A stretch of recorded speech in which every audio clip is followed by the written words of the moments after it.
할렐루야. 예수 그리스도 이름으로 하나님 말씀 함께 나누는 시간 갖도록 하겠습니다. 이 시간 같이 은혜 나누실 말씀은 사무엘하 17장 1절에서 14절까지 말씀이 되겠습니다. 사무엘하 17장 1절에서 14절까지 말씀 제가 낭독하겠습니다. 아히도벨이 또 압살롬에게 이르되 이제 나로 하여금 사람 1만 2천을 택하게 하소서.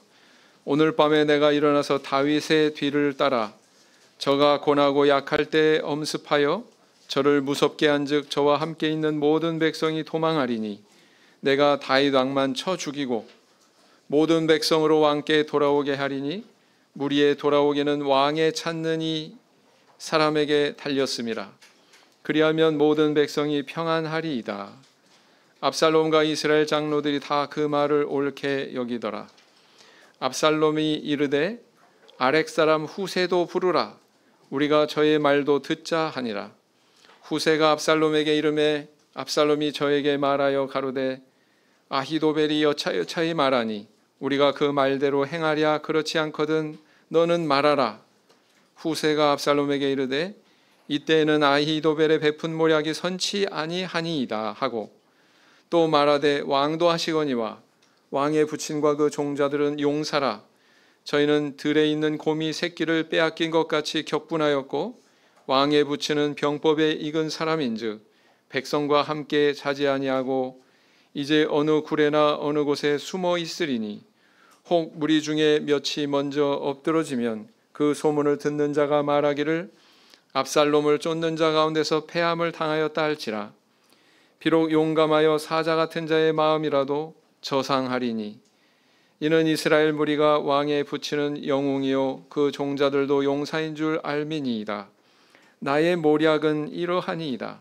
온 이스라엘을 단부터 브엘세바까지 바닷가의 많은 모래같이 왕께로 모으고 친히 전장에 나가시고 우리가 그 만날 만한 곳에서 저를 엄습하기를 이슬이 땅에 내림같이 저의 위에 덮여 저와 그 함께 있는 모든 사람을 하나도 남겨두지 아니할 것이요 또 만일 저가 어느 성에 들었으면 온 이스라엘이 줄을 가져다가 그 성을 강으로 끌어들여서 그곳에 한 작은 돌도 보이지 않게 할 것이니이다 하매 압살롬과 온 이스라엘 사람들이 이르되 아렉 사람 후세의 모략은 아히도벨의 모략보다 낫다 하니 이는 여호와께서 압살롬에게 화를 내리려 하사 아히도벨의 좋은 모략을 파하기로 작정하셨음이더라.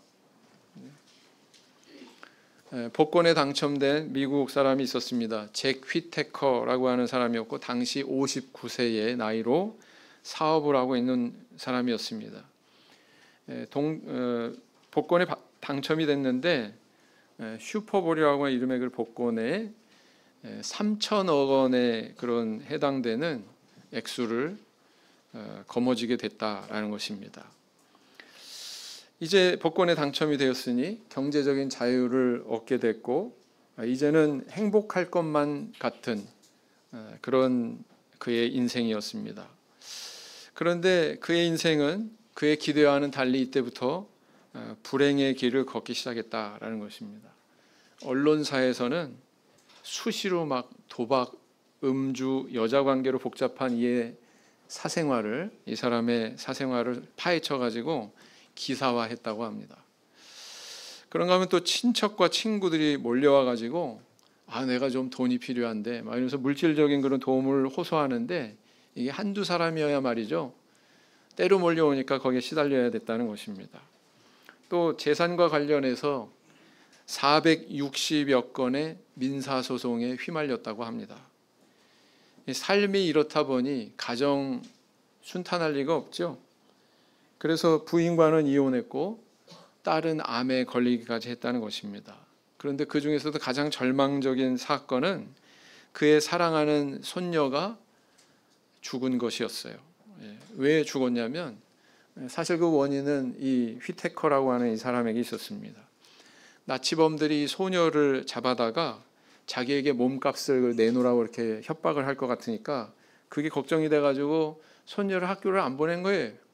그리고 그냥 집에서 홈스쿨링 하면서 그냥 가정교사가 돌보게 했는데 그러다 보니 뭐 사회성이 있겠습니까? 뭐 혼자서 외롭고 그러다 보니까 마약에 빠져들게 됐어요.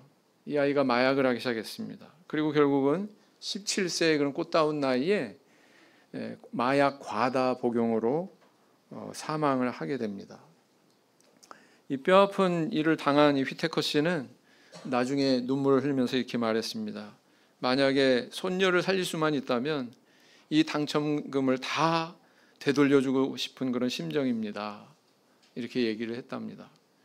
이게 바로 조선일보에 얼마 옛날에 나왔던 그런 기사죠. 그는 자신의 행복의 조건이라고 생각했던 부가 자신과 가정을 이렇게 파괴할 줄은 몰랐다. 그것을 다 경험한 후에야 비로소 야, 이게 복권 당첨된 이것 때문이구나 라는 것을 깨닫게 됐다는 거죠. 우리의 인생에서 나를 행복하게 해줄 것이라고 기대한 것이 오히려 불행으로 이렇게 나중에 밝혀지고, 반대로 내가 이게 참 불행한 일이고 참 핸디캡이다 이렇게 생각했던 것이 시간이 지나고 보면 그것이 바로 축복이었구나 이렇게 깨닫는 경우가 있습니다. 그런가 하면 내가 자랑할 만한 것이 나중에 가서는 이게 나한테 해가 되는구나 라는 걸 깨닫게 되고요, 나에게 부끄러움이고 결점이었던 것이 또 나중에는 자랑의 빌미가 되기도 하는 경우가 있습니다. 자, 이런 현실을 볼 때 만약에 내가 그런 것들을 체험한다면 그것은 무엇을 의미할까요? 나는 나 자신이 가장 필요한 것인지에 대해서 알아요? 몰라요? 잘 모른다. 잘 모른다는 것입니다. 어떤 것이 복이고 어떤 것이 재앙인지에 대해서 잘 알아요? 잘 모른다는 거예요. 사람은 거기에 대해서 잘 스스로가 모른다는 것입니다. 그 증거하는 사실이란 말이죠. 그래서 우리가 무엇을 소원하고 추구하기에 앞서서 우리는 하나님 앞에 자기를 돌아보고 겸손히 낮아질 줄 알아야 된다라는 것입니다. 그래서 진정으로 나에게 필요한 것이 무엇인가, 나라는 존재는 도대체 어떤 존재인가, 그것을 성찰할 수 있어야 된다는 얘기죠. 성경 말씀 찾겠습니다. 시편 147편 6절 말씀을 보시겠습니다. 시편 147편 6절 말씀.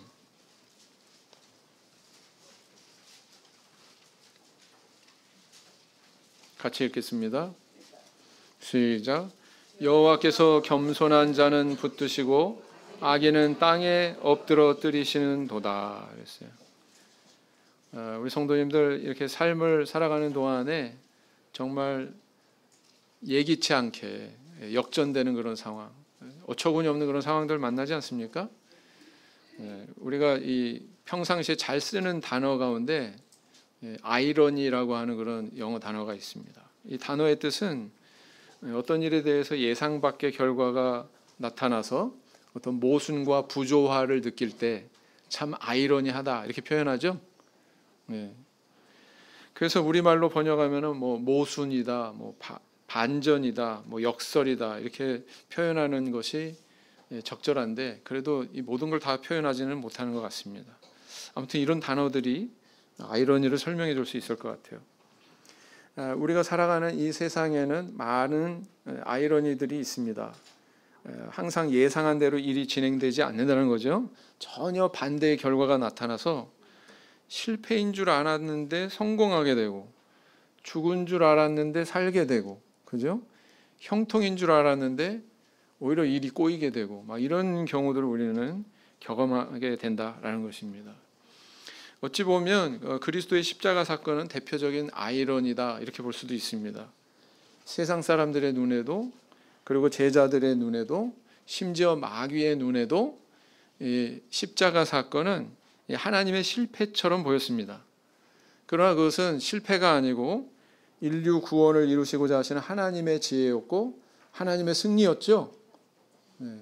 그래서 십자가야말로 하나님께서 보여주시는 이 세상사의 어떤 아주 아이러니의 극치다 이렇게 또 표현할 수도 있다는 것입니다. 우리 성도님들 인생을 살아가시는 동안에 어떤 아이러니를 발견하고 계십니까? 그것은 내가 신앙을 따른 결과로 주어진 것입니까? 아니면 불신앙의 길을 가다 보니 얻게 된 그런 결과입니까? 오늘은 이 성공의 문턱에서 그것을 넘지 못하고 죽음을 당한 압살롬과 또 실각의 문턱에서 기사회생한 그런 다윗의 모습을 함께 살펴보고 은혜를 나누는 시간을 가지고자 합니다. 자, 오늘 본문을 보면 읽으신 이 본문이 오늘 다룰 내용이 전체는 아니에요. 지난 시간과 똑같이 본문은 여기 읽었지만 그 전후에 여러 가지 사정들이 또 있습니다. 그런 것들을 종합해서 앞뒤 문맥을 살펴보면서 이 내용을 다루어 보고자 합니다. 자, 본문에 보면 압살롬은 이제 다윗 왕을 몰아내고 영모에 성공한 듯 보였어요. 그러나 오래지 않아 실패와 더불어서 비참한 최후를 맞이하게 되죠. 그 순간에 압살롬에게 발견되는 몇 가지 아이러니가 있습니다. 이 압살롬의 모습에서 발견되는 아이러니는 구체적으로 어떤 것이죠? 그리고 또 그것은 오늘날 우리에게 뭘 교훈하고 있습니까? 첫째는 뭐냐면 자신의 자랑거리가 멸망의 빌미가 되는 그런 아이러니입니다. 자기의 자랑거리가 멸망의 빌미가 됐다라는 거예요. 사무엘하 14장 25절 26절을 보시겠습니다. 오늘 읽은 구절은 아닌데요. 14장 쭉 앞서서 14장 25절 26절 26절 찾으셨으면 우리 한 목소리로 읽겠습니다. 시작. 온 이스라엘 가운데 압살롬같이 아름다움으로 크게 칭찬받는 자가 없었으니 저는 발바닥부터 정수리까지 흠이 없음이라. 그 머리털이 무거움으로 연말마다 깎았으며 그 머리털을 깎을 때 달아본즉 왕의 저울로 200세겔이었더라 그랬어요. 자, 압살롬의 외모는 출중한 사람이었다 그랬죠. 발바닥부터 정수리까지 흠 잡을 데가 없었다 이렇게 표현하고 있어요. 뭐 완벽했나 봐요, 그죠? 학생반 그렇죠? 최은우 같이 그지? 네. 몰라요? 다행이다. 그 출중한 외모 가운데서 가장 빛나는 부분이 있었는데 그게 뭐였냐면 바로 그의 뭐였어요? 머리털이었습니다. 머리털. 히브리인들에게는 이 숱이 많고 좋은 머리털은 힘과 아름다움의 상징이었습니다. 그래서 이 히브리인들 가운데 어떤 사람들은 머리털을 주체 없을 만큼 막 이렇게 길게 자라게 될 경우에 그것을 이렇게 잘라가지고 그것을 팔아요. 은으로 바꿔가지고 그것을 사람들한테 구제하는 데 사용하는 그런 것이 미덕으로 여겨졌습니다. 그래서 그러다 보니까 긴 머리털을 가지고 있다는 것만으로도 굉장히 좋은 인상을 줬다는 거예요. 아마 매년 이렇게 머리털을 깎았다고 하는 압살롬의 이런 관련된 기록을 보면 아마 그도 그 사회의 어떤 관리에 따라서 그런 일을 했을 것입니다. 그러니까 외모도 출중하지, 머리털도 길지. 그 아름다운 외모의 백미가 그 머리털이었는데 얼마나 이것이 백성들한테 좋은 인상을 줬을까 이런 생각을 해보게 된다라는 것입니다. 그런데 그 자랑거리인 머리카락이 어떻게 됐어요? 어떤 역할을 했습니까? 아버지 다윗을 제거하기 위해서 전쟁을 벌이는 가운데 이 풍성한 머리털이 결국 그가 죽게 되는 빌미가 되더라라는 것입니다. 18장 9절 말씀을 보시겠습니다. 사무엘하 18장 9절 말씀을 보시겠습니다. 사무엘하 18장 9절 같이 읽겠습니다. 시작. 압살롬이 다윗의 신복과 마주치니라. 압살롬이 노새를 탔는데 그 노새가 큰 상수리나무 번성한 가지 아래로 지날 때에 압살롬의 머리털이 그 상수리나무에 걸림에 저가 공중에 달리고 그 탔던 노새는 그 아래로 빠져나간지라. 여러분 이 상황이 상상이 되시죠? 읽어보니까 네? 참 그 지체 높으신 왕자님이 완전히 스타일 국인 거예요 지금. 네. 만약 압살롬이 머리털이 짧았다면 상수리나무에 걸릴 일이 있었을까요? 걸리지 않았겠죠. 그리고 또 머리가 헝클어지게 막 방치하고 있었을까요?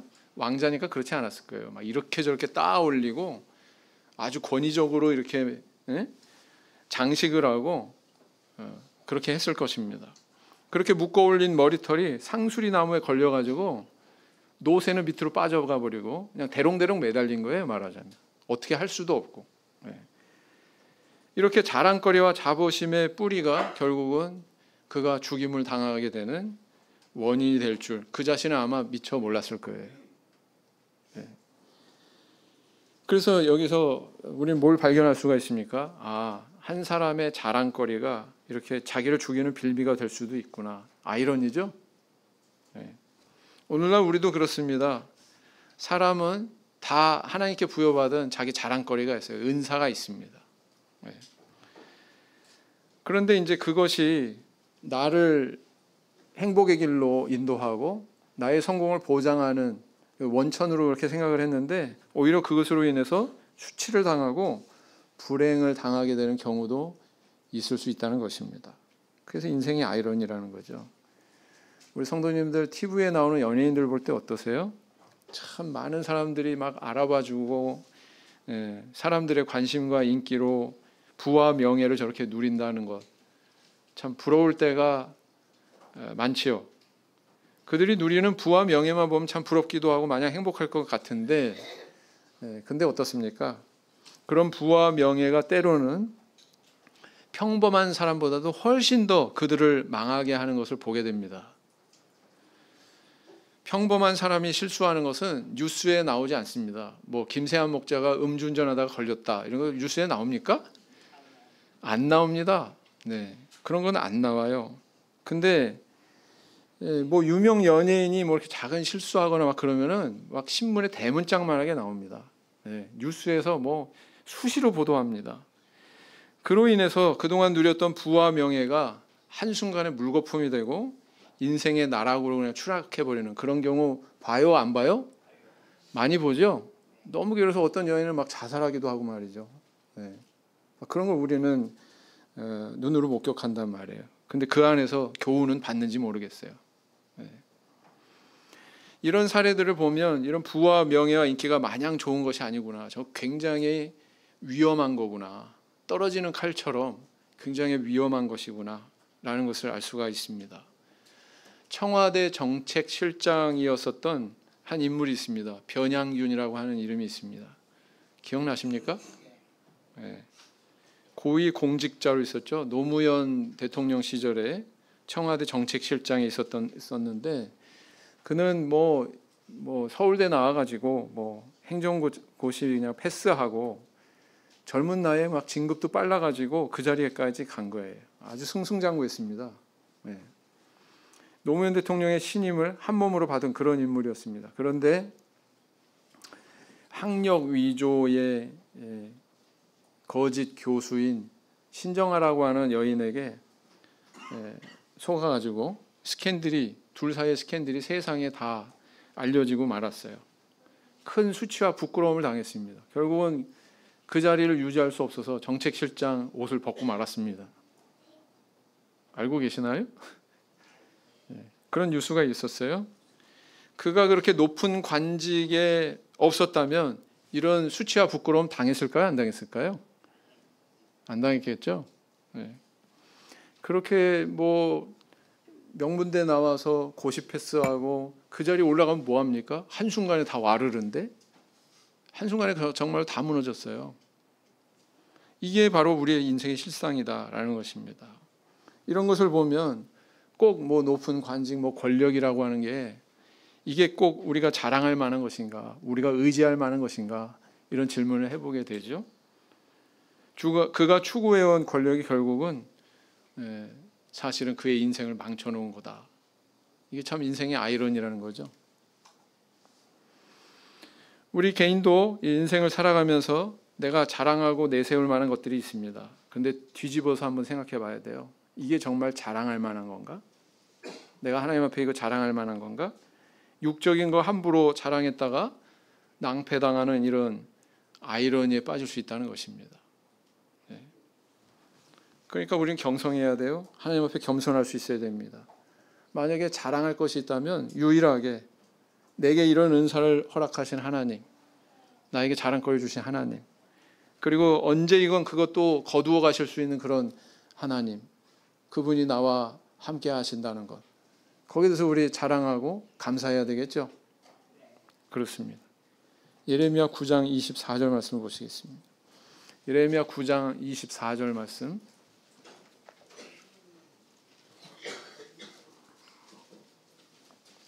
예레미야 9장 24절 같이 읽겠습니다. 시작. 자랑하는 자는 이것으로 자랑할지니 곧 명철하여 나를 아는 것과 나 여호와는 인애와 공평과 정직을 땅에 행하는 자인 줄 깨닫는 것이라. 나는 이 일을 기뻐하노라. 네. 두 번째 아이러니가 있습니다.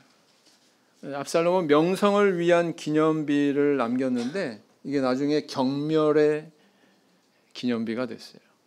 경멸의 어찌 보면 묘비가 됐습니다. 14장 27절 보시겠습니다. 14장 27절, 사무엘하 14장 27절. 사무엘하 14장 27절 같이 읽겠습니다. 시작. 압살롬이 아들 셋과 딸 하나를 낳았는데 딸의 이름은 다말이라. 얼굴이 아름다운 여자더라 그랬어요. 압살롬에게 자녀가 있었어요, 없었어요? 아들이 몇이라고 그랬습니까? 딸은 몇이에요? 참 복이 많네요. 그죠? 자녀가 이렇게 넷이나 있었고. 그런데 나중에 기록을 보면 18장에 가서는 대를 이을 아들이 없었다 이렇게 기록을 하고 있습니다. 18장 18절을 보시겠습니다. 18장 18절을 보시겠습니다. 18장 18절 시작. 압살롬이 살았을 때에 자기를 위하여 한 비석을 가져 세웠으니 이는 저가 자기 이름을 전할 아들이 없음을 한탄함이라. 그러므로 자기 이름으로 그 비석을 이름하였으며 그 비석이 왕의 골짜기에 있고 이제까지 압살롬의 기념비라 일컫더라 그랬습니다.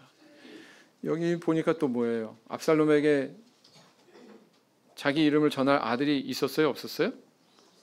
자기의 존재를 후대에 알릴 그런 아들이 없었다. 또 이렇게 이야기하고 있습니다. 이것으로 봐서 그에게 있었던 이 세 아들은 다 일찍이 죽은 걸로, 아버지보다도 먼저 저 세상으로 간 것으로 추정을 합니다.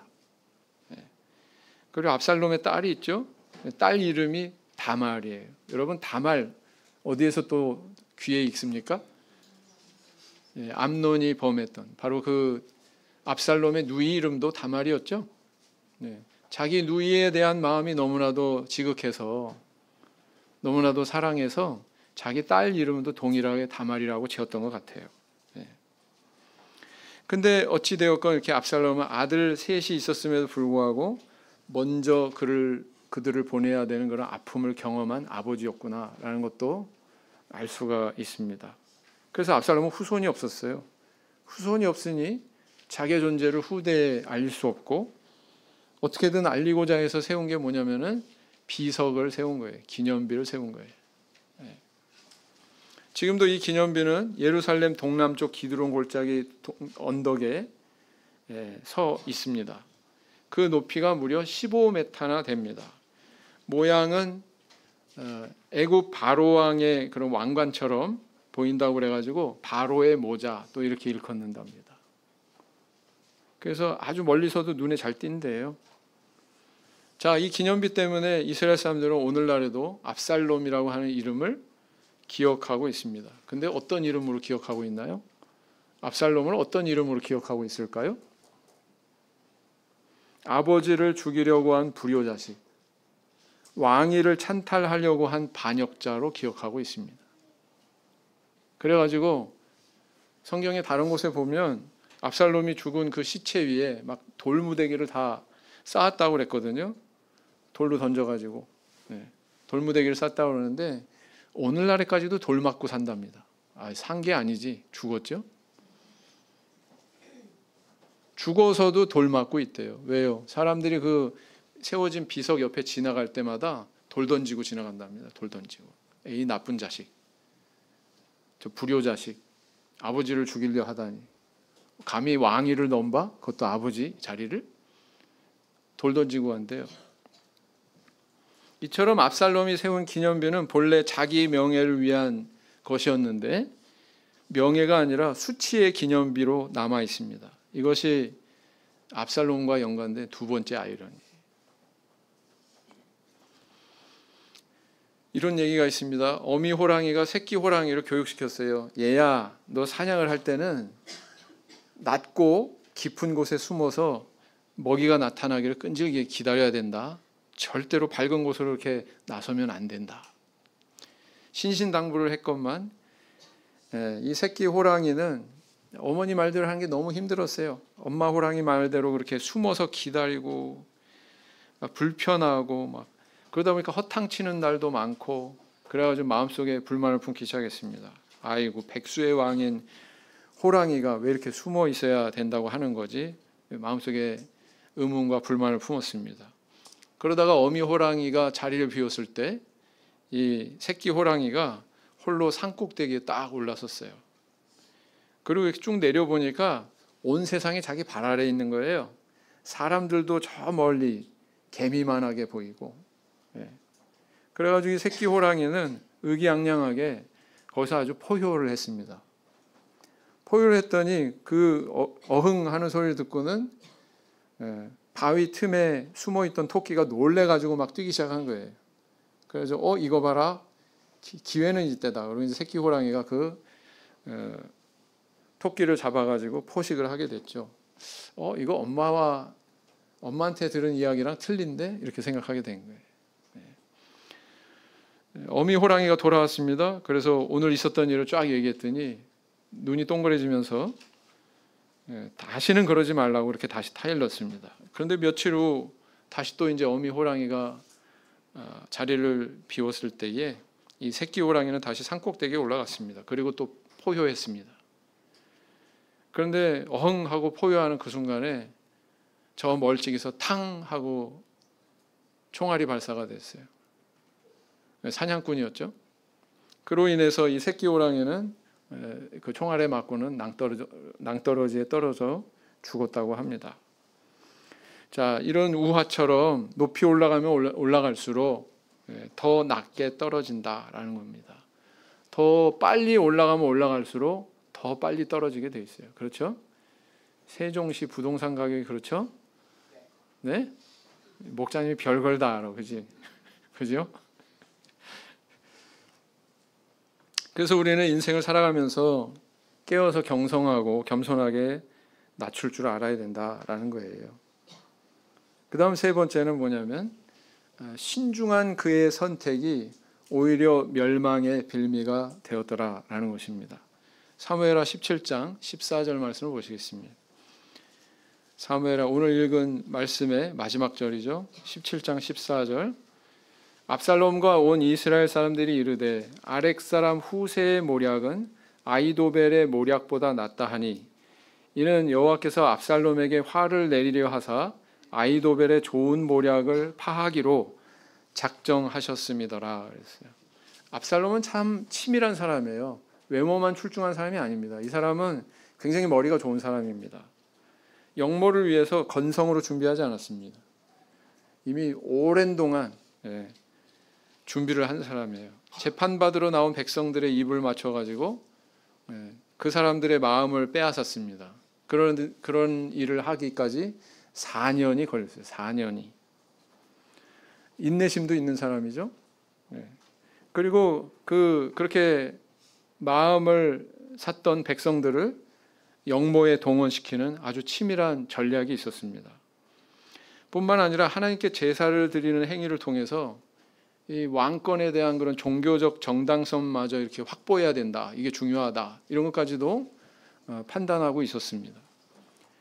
모든 것을 볼 때 이렇게 굉장히 치밀하고 또 순조로웠고 그 다음에 인내심 있게 그렇게 진행이 됐습니다. 오늘 본문에도 이 압살롬의 신중함이 잘 나타나죠. 그동안 압살롬 옆에서 계속 충고를 했던 인물은 누구였습니까? 아히도벨이라고 하는 모사예요. 아히도벨. 여태까지 그의 이야기만 듣고 쭉 이렇게 진행이 돼서 여기까지 성공해 온 거예요. 그럼 사람은 어때요? 성공하면은 자기가 지금까지 해왔던 방법을 잘 바꾸지 않습니다. 그냥 그대로 그렇게 밀고 갑니다. 그게 인지상정이거든요. 근데 갑자기 아히도벨의 그런 그 모략을 딱 귀 기울여서 경청한 후에 압살롬이 이제 선택을 합니다. 어떤 선택을 하냐면은 후세의 말도 들어보자. 후세라고 하는 모사도 있지 않아. 그러니까 후세의 말도 들어보자. 그러고서는 다른 사람의 말에 귀를 기울이게 된 거예요. 근데 전혀 상반된 반대의 의견을 정책을 제시한 겁니다. 근데 어떤 걸 선택했어요? 후세의 모략을 선택하게 된 거예요. 사실은 그게 잘못된 건데. 예.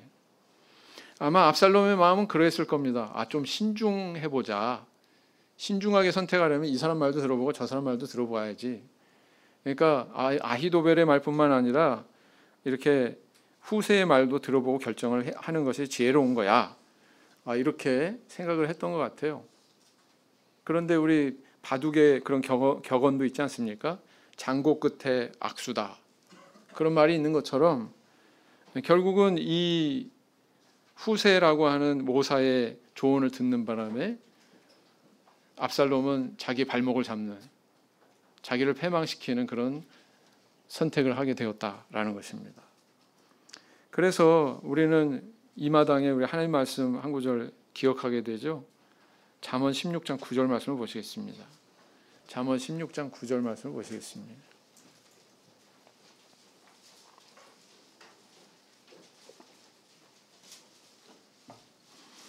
잠언 16장 9절 같이 읽겠습니다.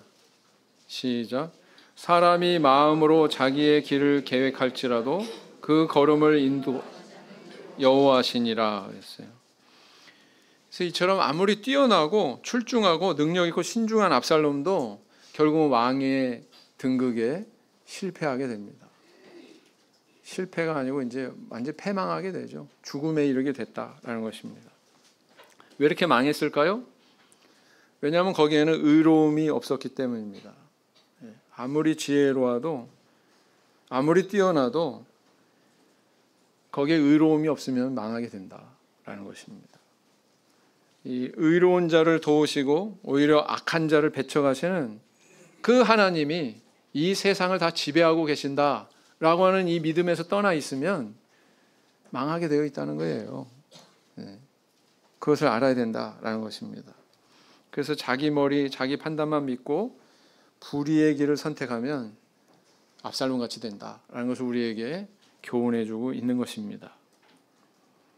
이것이 바로 이 압살롬이 우리한테 보여주는 세 번째 아이러니거든요. 압살롬은 이러했지만 다윗은 어떠했습니까? 그는 정말 죽을 그런 위기의 상황에 있었지만 자신의 목숨을 건질 뿐만 아니라 다시 왕위에 복직하게 되는 그런 놀라운 그런 결과를 맞이하게 되죠. 역대 이 성경의 역사 속에서 왕자에서 이렇게 쫓겨났다가 다시 복직되는 애가 있었던가요? 네. 다윗이 유일합니다. 다윗이. 그 비결이 어디에 있었습니까? 첫째는 뭐냐면 그는 백성을 사랑하는 덕망의 군주였기 때문에 그렇습니다. 사무엘하 15장 17절 말씀을 보시겠습니다. 15장 17절. 왕이 나감에 다 따라서 벤메르하게 이르러 머무니 그랬어요. 왕이 나가니까 누가 따라 나갔어요? 모든 백성이 이렇게 표현하고 있습니다. 모든 백성이. 그렇다고 뭐 저 단에서 부엘세바까지 모든 백성을 얘기하는 건 아니겠죠. 하여튼 눈에 들어오는 모든 사람들은 다 다윗을 쫓아갔다. 한둘이 아니었다. 많은 무리가 쫓아갔다. 이런 뜻 아니겠습니까? 이렇게 다윗의 피난길에 함께 동행한 백성들이 많았어요. 그의 측근 신하들뿐만 아니라 진심으로 다윗을 위해서 통곡하면서 같이 그를 쫓아갔습니다. 사독이라고 하는 제사장도 역시 다윗 왕을 따르고자 했습니다. 언약궤를 메고 오지 않았었습니까? 그렇죠? 여전히 그를 사랑하는 백성들이 많이 있었구나라는 것을 알 수가 있습니다. 사실은 다윗이 이렇게 권력을 다 내려놓게 되고 실각하게 되는 그런 가장 힘없는 순간에 백성들은 오히려 그를 쫓으려고 하는 이 사실에서 우리 성도님들은 뭘 느끼세요? 다윗은 정말 백성들을 사랑하는 덕망이 있는 군주였구나. 그러니까 이렇게 백성들이 따랐구나. 그죠? 그런 생각 들지 않으세요? 네. 다윗이 백성을 이렇게 사랑하니까 백성도 다윗 왕을 사랑했던 것입니다. 이런 모습이 있었기 때문에 다윗은 다시 복직할 수 있었습니다. 오늘날에도 하나님은 이처럼 하나님 닮은 성품을 가지고 살아가는 성도를 형통하게 하세요. 그를 사랑하십니다. 그를 보호해 주시고 그를 높여 주십니다. 부디 다윗과 같은 성품이 저 우리 성도님들의 성품이 되길 원합니다. 그 다음 두 번째는 뭐냐면 하나님의 도우심을 믿고 간구했던 신앙 때문입니다. 특별히 다윗이 그 아들 압살롬을 피해서 도망할 때 지은 시가 있습니다. 그 시편에 보면 그 시가 있어요. 어디에 있냐면 시편 3편입니다. 시편 3편 찾아보시겠습니다. 시편 3편. 시편에는 간혹 이게 어떤 상황에서 기록이 된 시다라는 것을 밝히고 있는 게 있는데 시편 1절 그 3장 1절 시작하기 전에 위에 타이틀이 있어요. 작은 글씨로 타이틀이 있죠. 뭐라고 써 있어요? 그 아들 압살롬을 피할 때에 지은 시 이렇게 되어 있죠. 네. 다윗은 압살롬을 피해서 이렇게 피난길을 갈 때에도 시를 적구나. 하나님 앞에 노래를 적구나. 다시 말하면 하나님께 기도했구나라는 걸 알 수가 있습니다. 2절부터 4절까지 말씀을 읽어보겠습니다. 2절부터 4절까지 말씀 시작. 많은 사람이 있어 나를 가리켜 말하기를 저는 하나님께 도움을 얻지 못한다 하나이다. 여호와여 주는 나의 방패시요 나의 영광이시요 나의 머리를 드시는 자니이다. 내가 나의 목소리로 여호와께 부르짖으니 그 성산에서 응답하시는 도다. 셀라. 네. 이게 다윗이 지은 시예요. 시 내용의 일부입니다. 그의 아들 압살롬을 피해서 도망가는 피난길에서 다윗은 뭐 하고 있었습니까? 눈물만 흘리고 있었어요? 땅을 치면서 원통해 하고 있었습니까? 네. 그는 시므이가 저주하는 순간에도 하나님께 기도했고요. 아히멜렉에 대한 보고를 듣는 순간에도 하나님께 기도했고요. 그리고 또 이렇게 압살롬을 피해 도망하는 그 순간에도 그의 시선은 하나님께 모아져 있었고 하나님께 기도했다는 것입니다. 그렇게 기도의 사람이었기 때문에 하나님께서 그의 기도를 응답하셨고 아무리 치밀한 압살롬도 아무리 똑똑한 그의 모사 아히도벨도 다윗을 어찌할 수가 없었어요. 왜요? 그의 기도를 통해서 하나님께서는 다윗을 당신의 품에 품고 계셨기 때문에. 그래서 이렇게 기도하는 가운데에 오래지 않아 복직이 되게 되는 그 비결이 여기에 있었던 것입니다. 하나님은 다윗에게 이렇게 징계와 매를 드셨지만 또 이렇게 싸매어 주시고 위로해 주셨던 것입니다. 호세아 6장 1절에서 2절 말씀을 보시겠습니다. 호세아 6장 1절에서 2절 말씀을 보시겠습니다.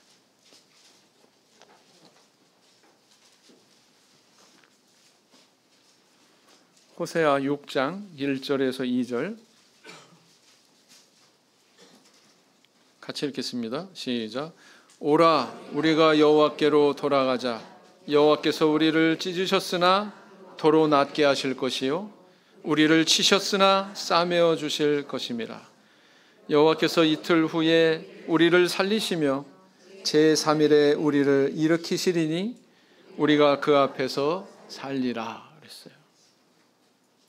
오늘날 우리 성도님들 어떤 인생의 아이러니를 경험하고 계십니까? 그것을 통해서 교훈은 받고 계신지요? 성도님들이 아무리 땀 흘리고 노력하고 사력을 다해서 인생의 탑을 쌓아 올릴지라도 만약 그것에 하나님을 찾는 하나님께서 기뻐하시는 의로움이 없다면 다 무너지게 되어 있습니다. 그러나 사망의 골짜기 같은 험로라도 거기에 하나님을 쫓는 의로움이 있고 하나님을 향해 두 팔 벌려 기도한다면 하나님께서는 광명을 보여주실 것입니다. 이렇게 인생은 아이러니로 가득하니 우리는 어찌해야 되겠습니까? 내게 있는 것으로 자랑하지 말고 없는 것으로 불평하지 말고 오직 하나님의 손안에서 인생의 의로운 답이 쌓아지기를 소망하시는 저 우리 성도님들 되길 원합니다.